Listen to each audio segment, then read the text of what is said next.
political system increasingly functions without public input.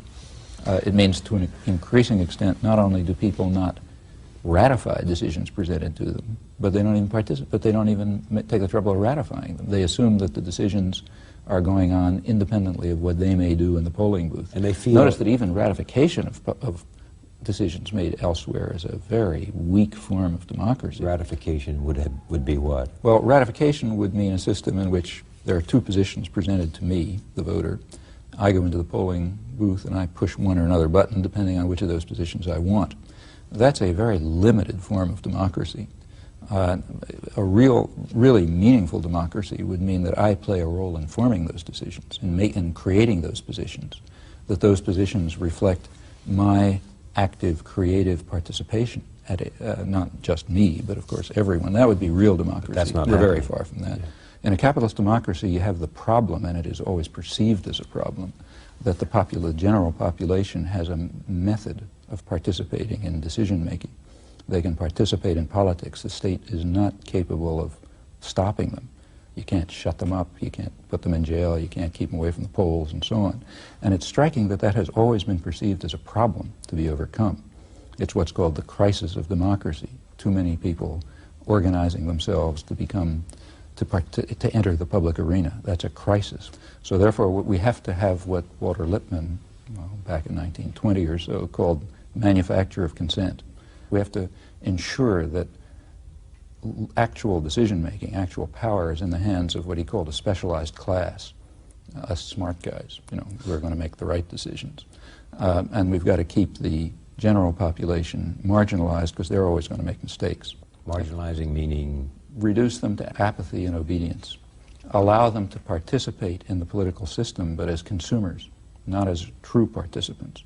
That is, allow them a method for ratifying decisions that are made by others, but eliminate the methods by which they might first inform themselves, second organize, and third act in such a way as to really control decision-making. That is, the idea is our leaders control us, not we control them. The doctrines of the Enlightenment held that individuals should be free from the coercion of concentrated power. Now, the kind of concentrated power that they were thinking about was the church and the state and the feudal system and so on. And you could sort of imagine a population of relatively equal people, at least equal white male property owners, who would be not controlled by those private powers. But in the subsequent period, a new form of power developed, namely corporations, with highly concentrated power over decision-making in economic life.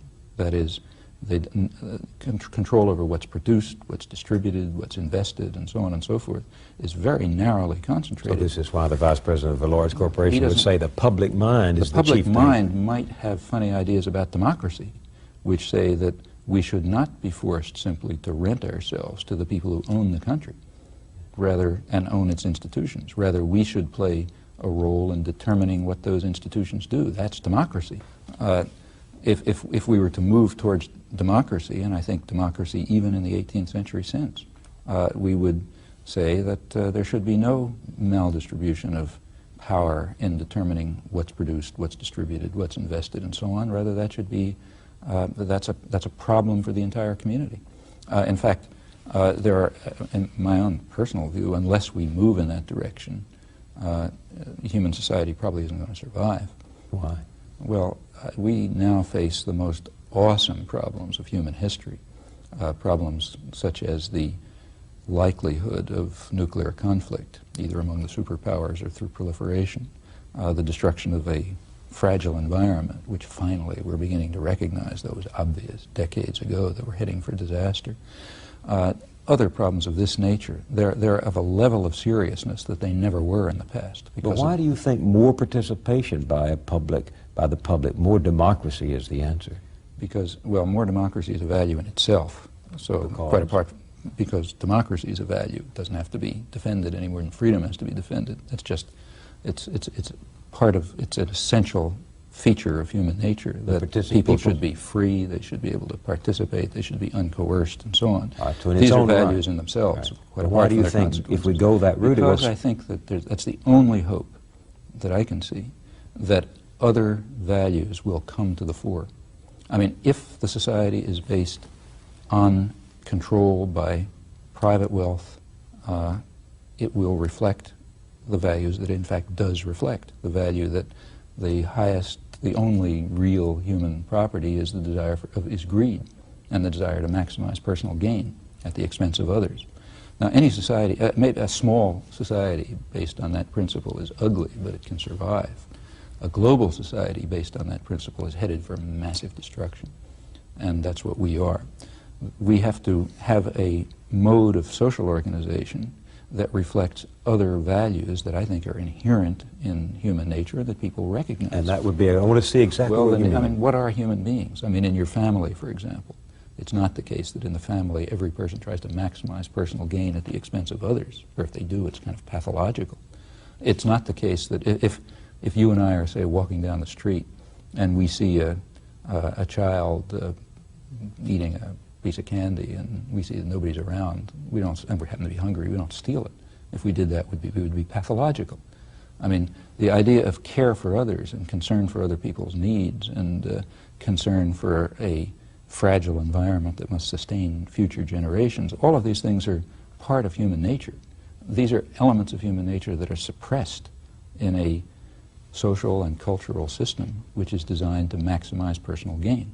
And I think we must try to overcome that suppression, and that's in fact what democracy could bring about. It could lead to the expression of other human needs and values which tend to be suppressed under the institutional structure of a system of private power and private profit. If a real democracy is going to thrive, if the real values that are deeply embedded in human nature are going to be able to flourish, and I think that's necessary to save us, if nothing else, it's an absolute necessity that groups form in which people can join together, can share their concerns, can articulate their ideas, can gain a response, can discover what they think, can discover what they believe, what their values are. This can't be imposed on you from above. You have to discover it by experiment, by effort, by trial, by application, and so on. And this has to be done with others.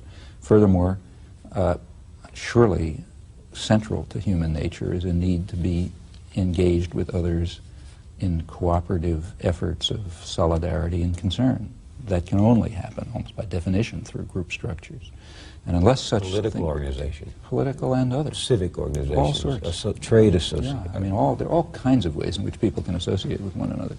And I think what I would like to see is a move towards a society which is really based on proliferating voluntary organization, with eliminating as much as possible structures of hierarchy and domination and the basis for them in ownership and control, and becoming the means by which we govern ourselves, by which we control our lives.